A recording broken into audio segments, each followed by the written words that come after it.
C'est l'histoire d'une forêt qui semblait n'avoir pour limite que le ciel et la mer. Chacun de ses arbres, chacun de ses ruisseaux offrait un royaume à la vie. En 1832, un naturaliste qui commençait un tour du monde par les côtes du Brésil s'étonna d'y trouver la plus belle biodiversité qu'il ait jamais vue. Cette jungle incroyable offre alors à son regard 20 000 espèces de plantes, plus de 250 mammifères, 340 amphibiens, 350 espèces de poissons. Le voyageur émerveillé se nommait Charles Darwin. La forêt atlantique, à laquelle les Portugais ont donné le nom de Mata Atlantica, couvre alors une surface équivalente à celle de la France, de l'Allemagne et de l'Espagne réunies. Elle étire son bandeau vert tout au long de l'océan, du nord du Brésil à l'Argentine. D'ouest en est, elle propose un échelonnement d'écosystèmes, de la mangrove où les milieux terrestres et aquatiques s'épousent et s'entremêlent, à la forêt humide en passant par des forêts de pins et de feuillus.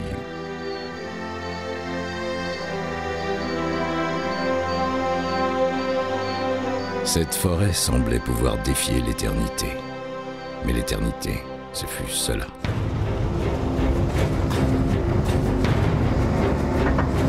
La pierre, le béton, l'acier, le plastique. Les dévastations se succédèrent. On détruisit d'abord la forêt pour son bois, et notamment pour celui d'un arbre si rouge qu'on le disait de braise, Brazil, et qui donna son nom au pays.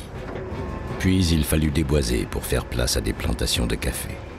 La révolution industrielle eut ensuite raison de ce qui restait de la forêt des origines. Enfin, la ville de Rio de Janeiro, capitale du Brésil jusqu'en 1960, s'étala à perte de vue, comme le fit la capitale industrielle du pays, São Paulo.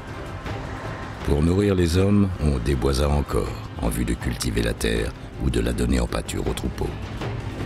On fit pousser la canne à sucre, on éventra le sol, on creusa des mines. La forêt perdit 93% de sa superficie. Du grand ruissellement vert qui courait du nord au sud sur 3000 km, il ne resta que des lambeaux de jungle, comme des confettis sur un tapis de béton.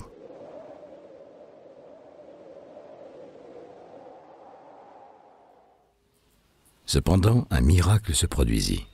Sur quelques-uns de ces îlots de verdure survécurent quelques tamarins lions dorés, espèce emblématique de la Mata Atlantica.